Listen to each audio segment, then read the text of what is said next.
All right, well, thanks for coming today, guys. Today I'm going to be presenting on scouting. It was listed as like concepts and tools. I'm not going to spend a whole ton of time talking about like philosophy and why scouting is important and why you ought to do it, because if you're here in late June in the middle of summer, I think you kind of get that. I'm going to go walk through a lot of what we do on the Robe of Ikes as far as the tools we use. My intent is for you guys to kind of learn that there's stuff out there that's free to use. We get tons of licenses from FRC. As students, you guys get licensed to a bunch of analytics tools and things like that. So I'm going to kind of walk through what our app is and how we do data collection and some of why we do what we do on the Robe of Ikes. I am going to start with a disclaimer really quickly though. To go and kind of show you what we do and why we do, I'm using real data. So if you were at the Texas State Championship, your data is probably in here. So I'm not here to like, if your team looks low somewhere, we're not here to embarrass anyone. I just want to go show like, this is how we go evaluate how we work through our pick list. Other thing, if I make any general statements like, you know, Caleb's doing a presentation after me about like theoretical statistics in FRC, where I think he'll talk about OPR and things like that. I say like, hey, that stuff is useless, but I mean that from the standpoint of the Robe of Ikes and how we do things. So just have that in mind if I say things that like get contradicted later. I'm just talking about how our team goes and does business. Have someone else coming in. So with that said, just a quick agenda. I'll go through and introduce kind of who I am and why I'm giving the presentation in the Robe of Ikes. I'm going to give some practical examples about why we scout as a team, even when we don't think we're going to do very well at a competition. We have some good examples about when we've been alliance captains, pretty high when we weren't expecting to be. And then I'm going to talk about the tools, and we'll go dig in and give some demos on what we do. So first off, I'm Kevin LaPerriere. I'm the lead technical mentor on the Robe of Ikes. So I've been with the team since 2013. I grew up in Connecticut, have a machine tool background, got my undergraduate degree at RIT, kind of traveled around a bunch, lived in Wisconsin, California, worked a lot in China, went to college in New York, and came to Texas to work at Lockheed Martin on the F-35 program. Got my MBA from the University of Texas, and then moved into data analytics at Southwest Airlines. So I've been at Southwest about 3.5 years, and what I've been doing is predictive and prescriptive analytics. So working on like flight schedules for our airline and predicting our future performance like a year before we go fly or network. And then I have a dog, Red Sox fan, and spend a ton of time on First. So this has kind of turned into my second full-time job over the past few years. So I guess we'll just jump into why scouting. So I wanted to go show this slide because one of my biggest pet peeves is when we're doing alliance selections and the team gets up there and has no idea who to go pick and weren't prepared. So we've been alliance captains, I guess, 6 or 7 times now. And the stuff highlighted in yellow were times when we were outside the top 8, as low as 14th going into alliance selection, and we had to go pick teams, right? I highlighted 2017 in Turing. We actually started out in Turing 0-4, 56th ranked at the division championship. Ended up working through, we had a really good robot which helped, so we ended up ranking 5th. But we left that competition the first day thinking, God, we're done, you know? And next thing you know, we're the 5th seed captain. So this is why we scout, even when it's like not looking very great, you gotta keep going at it. So, you know, the mentors on the Robe of Ikes can't be on time. So this is why we go and scout, even when it's not looking great. This is one of my comments about why I don't like the aggregate data involved in First, right? So if you were to go judge the goodness of a team this year at the Texas State Championship on the terms of number of game pieces scored, you know, 4 of the top 5 were ranked in the top 8, right? But also 4 of the highest scoring teams at the state championship were ranked 30th or worse, right? So if you're not prepared, and you just show up and think, hey, we're gonna go through and look at OPR, we're gonna look at all these other scores, like, and go pick our pick list, you're leaving a lot of teams on the table, right? The other thing too on this is I just want to go show an example, like, because a lot of teams, they'll do like the turnaround, look at, oh, who's the next best team on the rank list is their choice, and that's why it's not a great idea. But also this year, like for the Robe of Ikes in Dallas, when we were looking at game pieces for our first pick, and then there's other things like we would come up with a second list for who our second pick was going to be for defense and who could finish on the second level have and all that stuff, right? But I just want to go give an example. So. And also, like, some of the top 8 were actually in the bottom 4 or 5 scoring teams in the Texas State Championship this year. So, so this is kind of why we go and do what we do and why we go and collect the data that we collect. As far as types of scouting, today I'm going to focus primarily on match scouting, but I do want to distinguish because on the Robe of Ikes, we're not the biggest team in terms of number of people, number of resources available to us. So some years, like this year, we de-emphasize pit scouting. We do look at that as far as like robot quality. We kind of want to get to know like our team's competent. Do they, like if you tell us that you're gonna go and build the rocket bot, but you don't have anything to go and score high, like that kind of, we take that into consideration about the competency of the team. For match scouting on the Robe of Ikes, every match we have 6 people scouting, 1 person per team. I think typically we have 10 or 12 people and we go rotate through.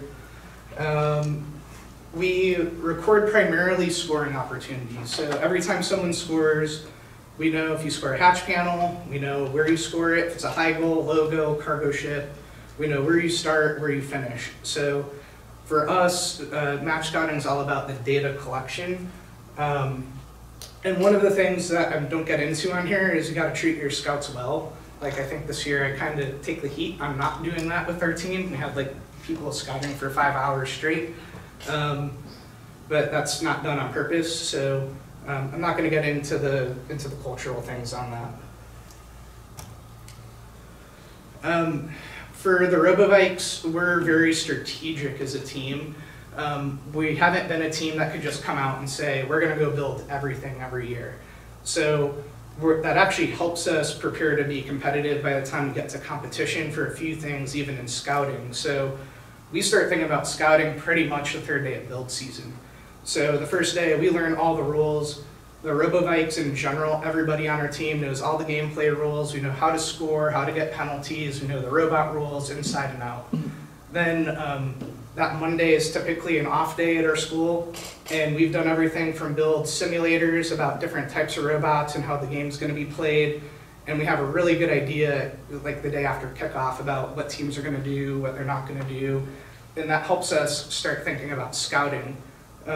We generally don't build our scouting stuff until like week 4, week 5, but we're thinking about it. So, so with that said, how do you even get started, right? Like if you're a week 1 or a week 0 event, like you're gonna go to a competition, haven't seen anything play yet, so what do you think about, right? So the way we do things for match scouting is we go break down the different aspects of the game and how teams are gonna score, right? So this year in Sandstorm, do you start low, do you start high? Does it, if you get a hatch panel, say you score on the cargo ship, do you count that piece of cargo or the hatch if that team scores, right? Because that team really didn't score the piece of cargo, but it scored. So we kind of walk through all these different scenarios. And then in Teleop this year is pretty straightforward, and Endgame was pretty straightforward. We also talk about, on our team, a lot about qualitative data. So especially like at the district events, if teams are a little bit unstable, where you might have a really good team out there, but they break, so their data is going to look kind of like garbage if they break for a few matches.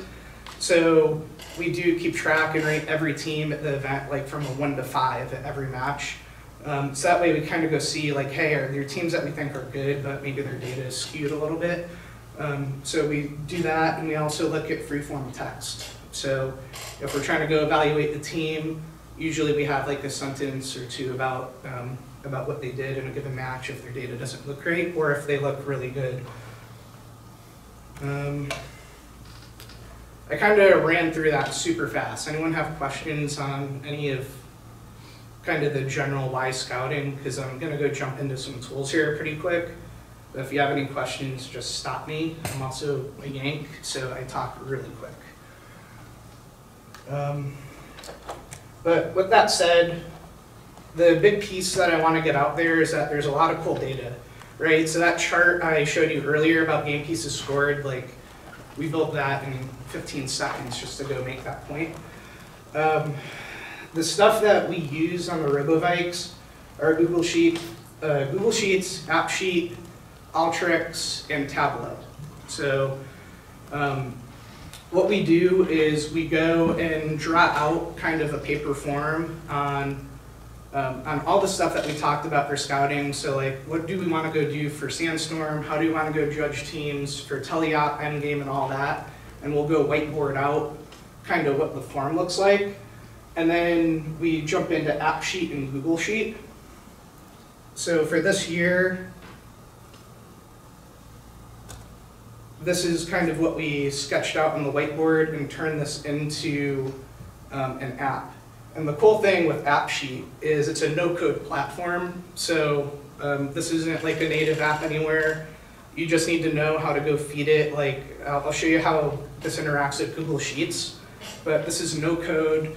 On the Robe of Ikes, we have a couple kids who are not trained in this. So as an adult, like I don't even build this app anymore. So we have our kids who go out, they build out all the stuff I'm going to show you today. Later in the analytics piece is still me because we haven't been trained yet. Oh crap. Sorry, I didn't realize.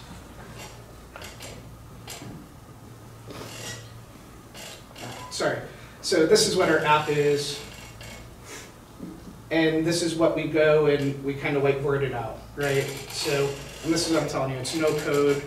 I'm gonna get that projector stuff off. And basically at all the events, like we could go drop down, we pre-populate the teams. So for Sandstorm, like does a robot move? And then where did they start, high or low? And then we track for the Robe of Ikes this year. We didn't really care if on the rocket, if you scored the highest or the second level, we just cared, are you a low robot or high robot? So things like hatch on the cargo ship or rocket low or rocket high. These were decisions that we made as a team and how we wanted to go track. And then even on endgame, so did you have an endgame? Did you go the top, middle, or the bottom of the hab? Overall, so kind of how we feel about a team did. 1 is bad, 5 is good, as well as freeform comments. So really quickly, just because I'm going to go show you how this all works in Google Sheet, I'm just going to go pick our own team real quick and just show you kind of how this all populates and how it works to be super useful. And I'm just going to go put in some random data here. Yes. So we finish middle, 3, okay. And then we just hit save. And what happens here is this app is on every one of our phones. So, and because it's no code, it's just basically a web app. So it's basically runs on Android, iOS, obviously laptops, iPhones. So that's why we use it. So if you're ever at the competition and you see the Robe of Ikes just heads down in their phones, that's what they're doing. And basically what happens with AppSheet is it's basically looking at a Google Sheet. And I know I'm kind of jumping around here. I'm going to try and go and close this a little bit easier in a little bit. But basically, this whole sheet here is every column is what's getting filled in by that app. So in real time, we'll come down here, and this last column or this last row is what I just put in, right? So, and it's going and taking all of the data in real time that we're collecting. Then in Google Sheets, I'm not going to go too far into detail because this is just spreadsheet work, but basically we just take all those columns. So like Sandstorm, we end up converting to like points. So I'm not sure if you could read up here, but basically we're saying, you know, if they didn't move, you get 0. If they were low, you get 3, or else you get 6 points. So we just go and basically build out all the data. Sorry, because these are all blank. But we just basically build out all the data, we calculate points or counts or whatever we wanted to go do. And again, keep all the comments. And then finally, we go and basically group by on this final sheet here, basically how all the teams are performing. So these are just going and looking at like, at this column here for the team number. Like I go change it and put it into 4206, and it'll go and change kind of like what all those aggregates are. So basically for Google Sheet, we spend way more time than we probably should on a spreadsheet, but we get this right to begin with, because once you get your spreadsheets right and once you kind of understand how you're going to go aggregate your data, this makes our scouting process super fast when it starts to come time for alliance selection. Out of curiosity, why did you go App Sheet as the front end instead of just a Google form? Just because we picked App Sheet. Okay. We really, I think we might go to Google Form maybe next year.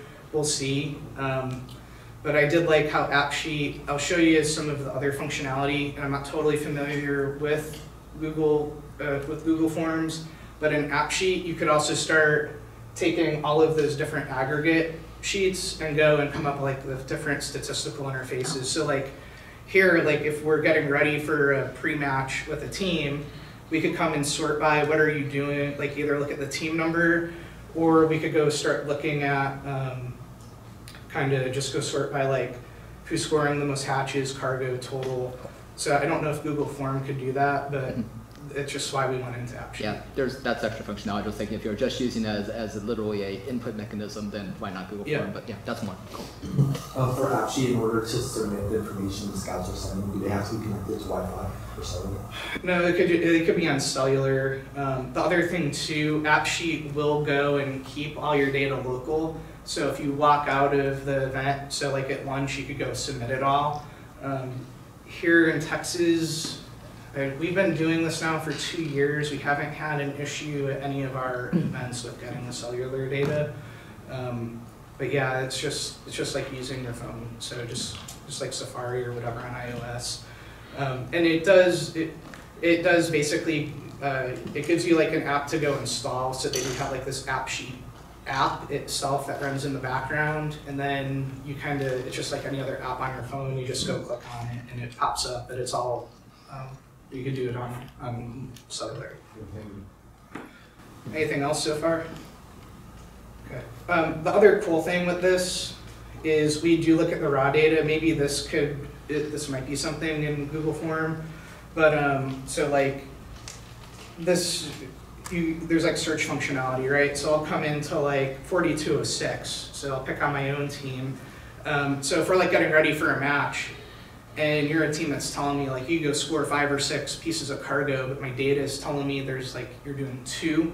This is where I could start coming in, and our team is generally pretty good at being mature about the comments we put. So you know, like in that case, we took off a hatch panel. You know, it could be faster. I went sicko mode. You know, so that was canned. So you know, so this does, you could start getting into here and start looking at like what are the teams doing.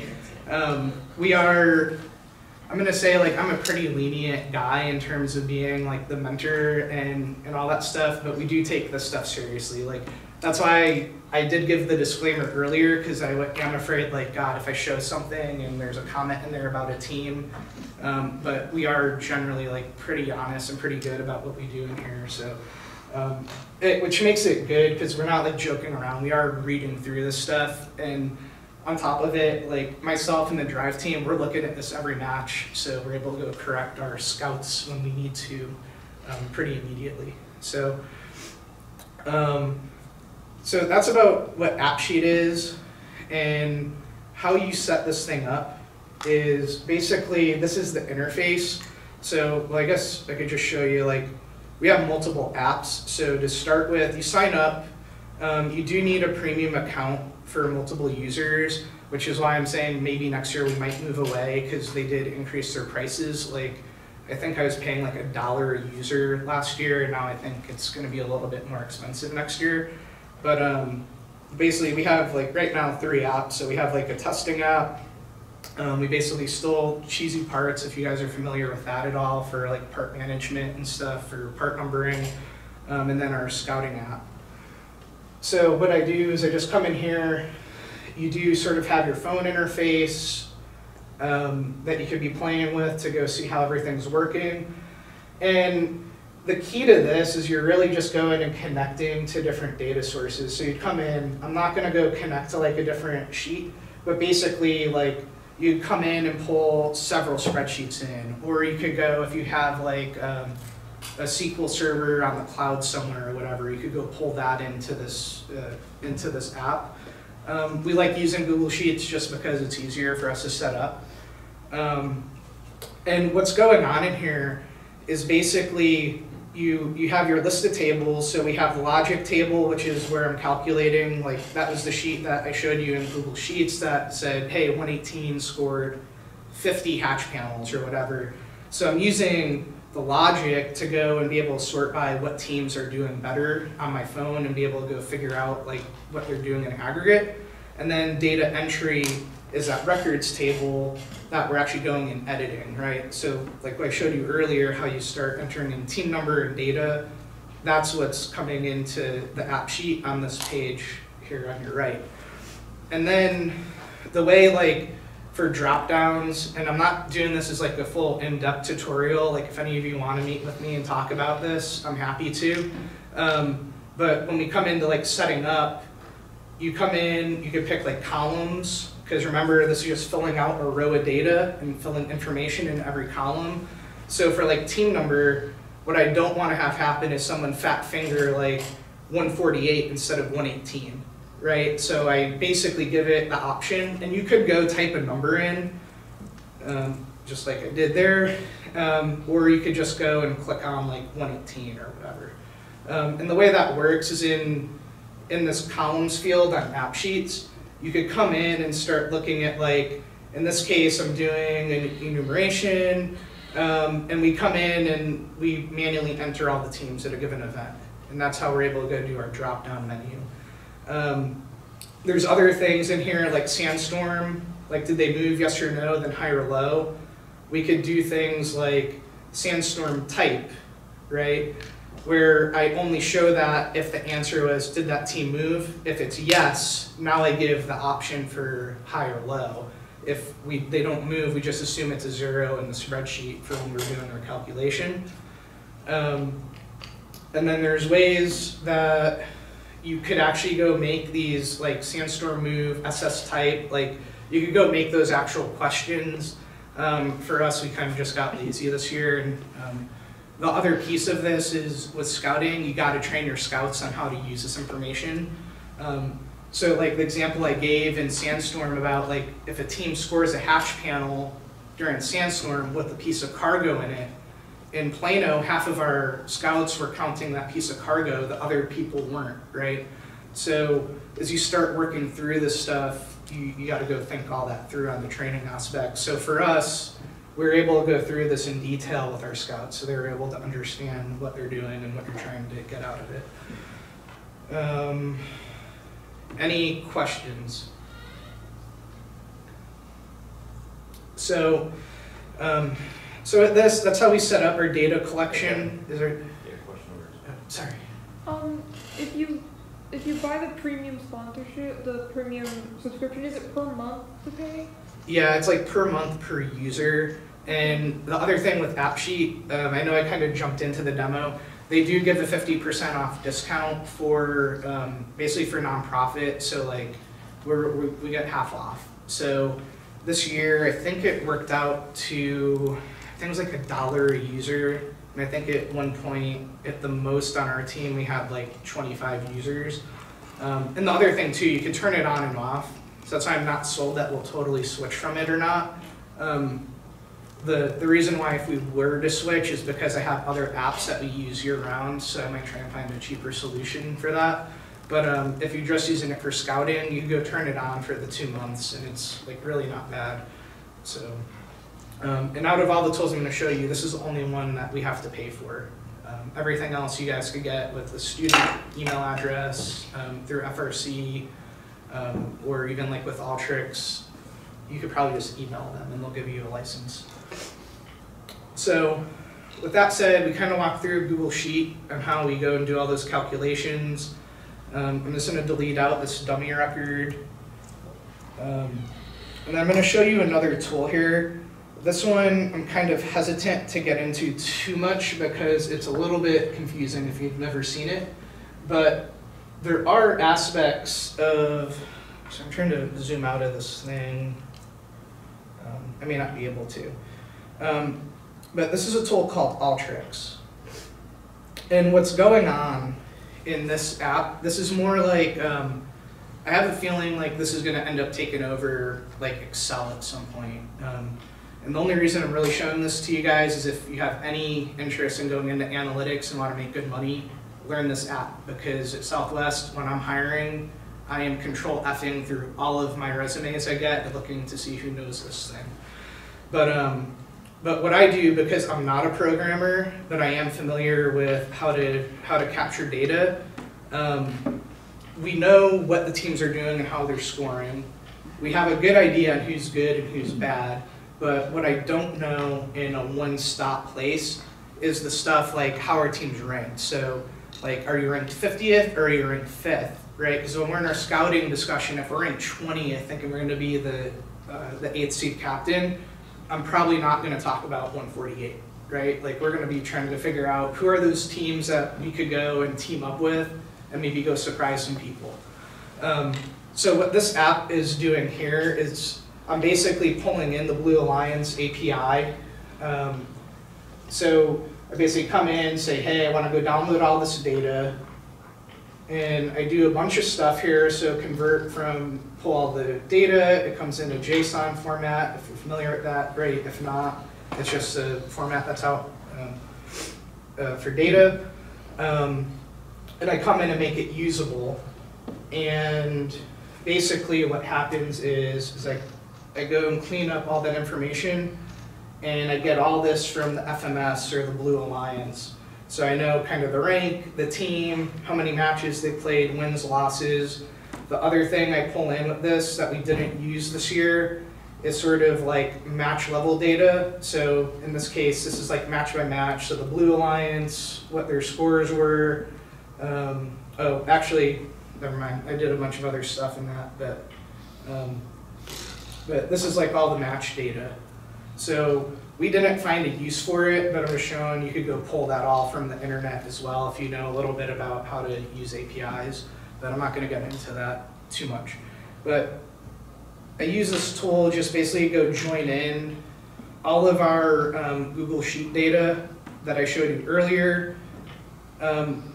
I calculate median. So the thing about FRC, when you're trying to go and look at like average scores and stuff, you could get really skewed really quickly. So I'm just a big fan of medians. So everything I look at is I'll look at average score and I'll also look at medians just to kind of get an idea of the central tendency of the team.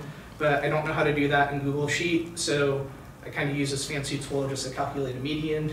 And then I join in here.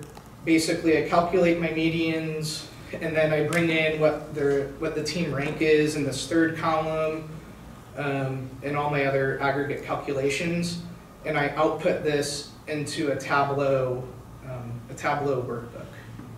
I'm kind of afraid to ask questions about Alteryx. It's super complicated. It looks super complicated, but if you download it, they have like step-by-step tutorials about how to go use it, and really like go learn it if you have an interest in that. It's really cool to go use. Sure. I have an easy question. Like, how much time did it take you to get all of these done? So for me, so I am a very advanced user at these analytic tools. So for me, I built all of this stuff in like an hour from Alteryx and Tableau. Our kids, because at the end of the day, we want our kids to start learning this stuff too. Because I mean, once you start getting into analytics and all the statistics, like we're doing this for you guys, right?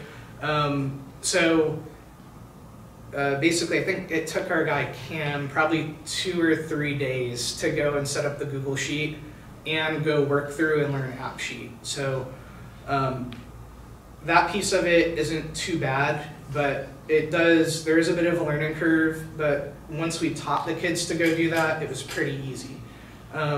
This Tableau stuff here, well, Alteryx is difficult, but this Tableau, like, we build up all these different dashboards, and the way it works is like, this is a super cool program, so you could come in and like, let's see which data source I want to use. I'm going to try and just demo at the risk of looking stupid that this is easy.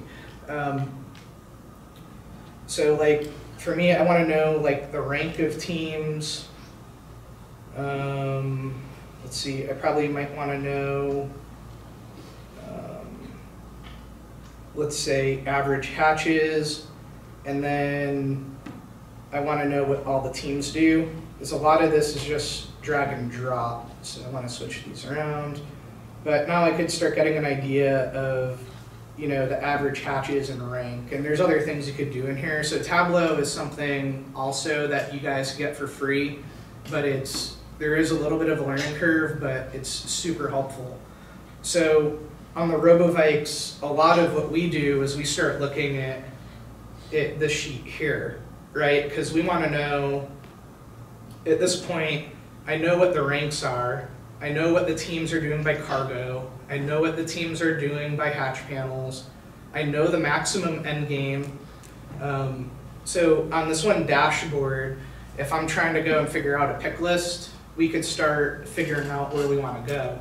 So for us, this year we were really good at cargo on the low goal, not so hot on hatch panels, right? So what I'm looking for are teams like 37-35, I'm looking for 28-81. I want to find teams, if I'm that 8th seed, that could go and give us more scoring opportunities, right?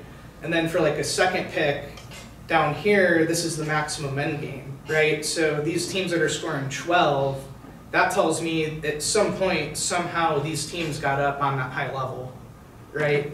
This down here means these teams are able to get on the second level. So, so on the Robe of Ikes, we generally will go pick, for our first pick, who complements us the best, right? So we're looking at the hatch panels and total scoring opportunities, because we're also thinking, if we break, the only chance we have is having that first pick to have scoring capability. Then a lot of times we'll even have, so we'll have our list for first pick, and then we'll have a list for second pick, right? Because this year it was really hard to come by a team that could get on that third level, right? So that was sort of the unicorn alliance that we were trying to go find. We just couldn't.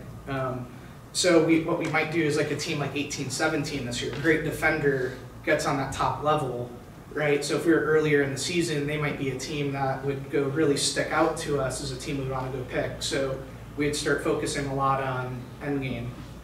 The other thing we do is like looking at cargo this year. We have box plots, so we kind of know the spread of what all these teams are doing. So we know kind of the high end. So 148 scored 12 in a match, and then you know, that's us. You know, 6800, another really good team this year. I mean, they scored 10. So you start getting an idea of who has a scoring capability. So all these things in Tableau are really easy to start building, because as you start selecting data, it tells you, you could do like a show me, and it gives you all different types of options for how you could go look at that information. So that's why we like using it. And again, I'm not trying to get into like a lecture on how to use this stuff. I want you guys to know that it's available. And I want you to know that there's a lot of really good tutorials out there on how to actually go apply it. So that's kind of what I had to go through. I kind of ripped through this faster than I thought. So anyone have questions or jokes? How do your kids feel about it? I like it a lot. So I was Lane Scout my freshman year, and we used paper, and I kind of helped Kevin with the app and like debugging it. And it's way easier to see like all the data So previously with all the paper, we put it in a spreadsheet, and this way we can really see like who the top teams are. And our scouting meetings have gone from like 2.5 hours to like 30 to 45 minutes, depending on what rank we are. It's way easier to tell which teams we're looking at, and especially the overall. So the 1 to 5, it's kind of subjective, and it doesn't really say like there's no, oh, if they have this many, then they're 3. It's just subjective to like what the person saw, and that's really helpful in like finding teams that their stats don't look good, but they are good teams. So I really like the 1 to 5. I think that's really cool. Yeah, the one other thing, because our scouting meetings used to be awful, so there is some necessity, right? So like for our team, any given year, we're probably going to be ranked 6th to 20th, right? I mean, we know who we are. So I didn't get to go build out some of the pick list material, but I will say, if we're in the top 20 going into after the first day of competitions, we even go through to the extent of doing a mock draft. Like, we'll sit there and go, okay, well, if I'm 148, who am I going to pick? And then we go through and we want to see, one, how do we stack up? So like I showed you like the data we have on ourselves, we scout ourselves too. So we want to be really honest about where we sit. But we'll go through, and the mock draft really also helps us, because I think like last year in Dallas, we were like 18th or 19th. Our robot was awful. And we ended up going through and we ended up legitimately putting ourselves in like 9th place or 8th place after the alliance selection. So that also kind of triggered like the, oh crap, now we actually need to come up with a list of 24 teams. So, but that used to be just awful for us to do. Now we could pretty much go through our draft in probably 15 minutes. And I think our scouting meetings on the night before alliance selection are down to like maybe an hour, about that. So it's the switch from paper to electronic has definitely helped us a bit. Have a question? How many matches do you collect data for? Generally speaking, it depends. A lot of times, what we'll do with the district, it's weird because like you don't get enough matches in sometimes the day before a line selection now. So we'll go as far as we need to. In the traditional regional championships, we would scout all day Friday, and usually what we would do on Saturday is like the top 8 teams are easy, right? You might go debate, is this team really the 5th best or the 2nd best? And we could go argue for that for an hour, but the point is you know who the best 5 are. What we tend to spend our time on is figuring out like there's a big drop off between 16 and 26, and we might have like 8 teams that we're trying to go figure out like where do I rank these guys. So a lot of times we'll focus and say, all right, 1 person or 2 people are just watching 1 team for their last match or 2, and then we're trying to go rush to go do a final ranking. And we also work really quick, right? Like if there's a team that's on our list that looks outstanding, that was kind of low, well, they quickly get put up in a higher position. And then there's also teams that kind of select themselves out because they show up and really screw up 1 or 2 of their matches. I'm not sure if that answers your question, but yeah, but it is one of those, it depends. At the state championship, these guys scouted every match, and that was mainly because I forgot to tell them to stop at a certain point because we were in 30th, but so sorry. Yeah. As you go through the season, 2nd district event, particularly district champs, are you treating each event on its own, or do you bring in any historical data to help factor in? So what we do, we are looking at historical data. So if you were at an event with us, we don't necessarily treat it the same like as the event goes on. But when we go in, like this year, like 3676 is a great team. And we kind of knew that from their data, but we didn't necessarily evaluate them with the whole data set if we were looking at them in Dallas.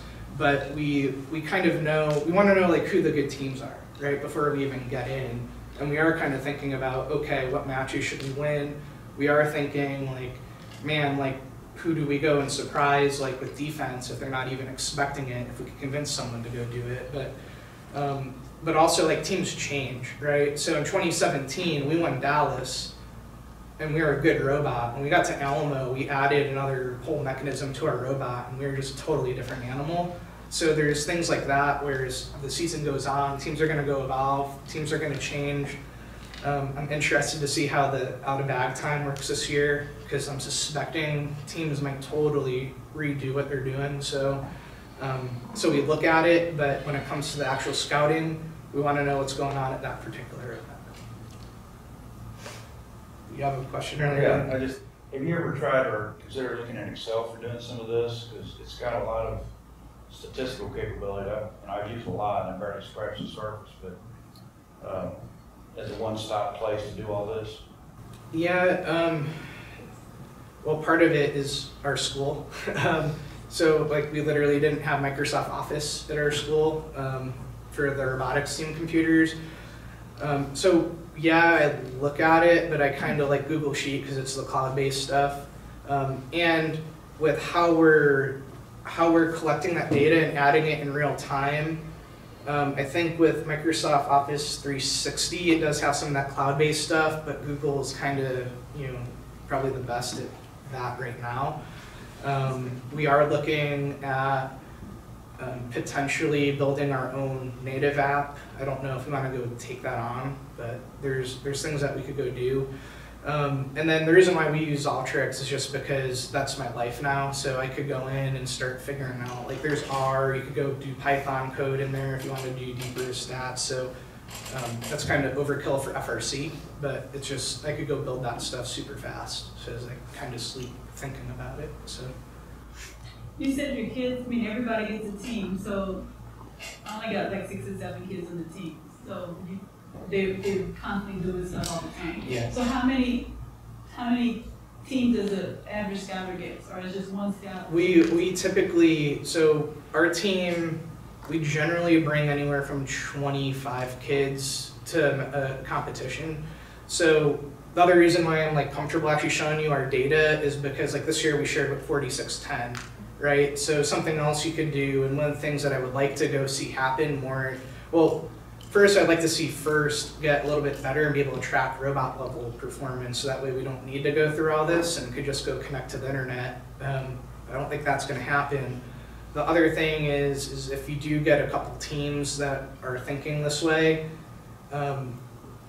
generally we're good with sharing it. So like what I would like to see maybe more in the future is like if we were to go work with a team like you and get like 3 or 4 teams, so that way we kind of spread the pain. So like I said, our kids scouted like 5 hours straight at the Texas State Championship. We only brought like I think 15 kids. So we had our drive team, a couple pit kids, and then the 6 who just suffered the whole time. So, which is the other reason why I like AppSheet and some of this stuff, because like if another team does come up to us, you could, it's just literally just pop in an email and say, okay, now you have access to our app. So, sure. With the AppSheet app local on a box, if we are using tablets and there's no Wi-Fi, was it able to, I'm entering my data locally, and then once we get access, do a upload and download? Yeah, that's what it does. So in here, like,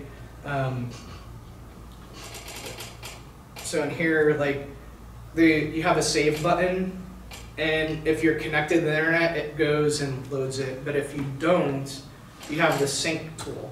So you just hit sync the app, and it saves all your data locally, and then it uploads. And the only thing with that is, like, if you have 6 or 7 kids, you might want to tell them, like, stagger your sync button, because there are things like with timestamps that get messed up, but we haven't really had that issue. So, anything else? Well, like I said, if any of you guys are interested in this and going more into detail, feel free to reach out to me. I do this stuff for a living, so I like doing it, I like talking about it. We are willing to go share this stuff. So on AppSheet, I'm trying to go figure out, like I have sample apps. There is a way where I could go and like publish this to the general public to actually get to go look at it and download it and play with it and see if you guys like it or not. So I could go reach out to AppSheet and see how to actually go set that up properly, because I'm not the smartest person in the world at some of that. Like I said, once we got into AppSheet, it kind of totally changed a lot of what we do. Like, I mean, this is, I'll show you guys really quick, so I have a few minutes. Like, this is another app we built that has apparently 3 warnings. But like for part numbering and status in our shop, we use AppSheet all the time to kind of figure that stuff out. So we went in and you could like create a part number, give it a description.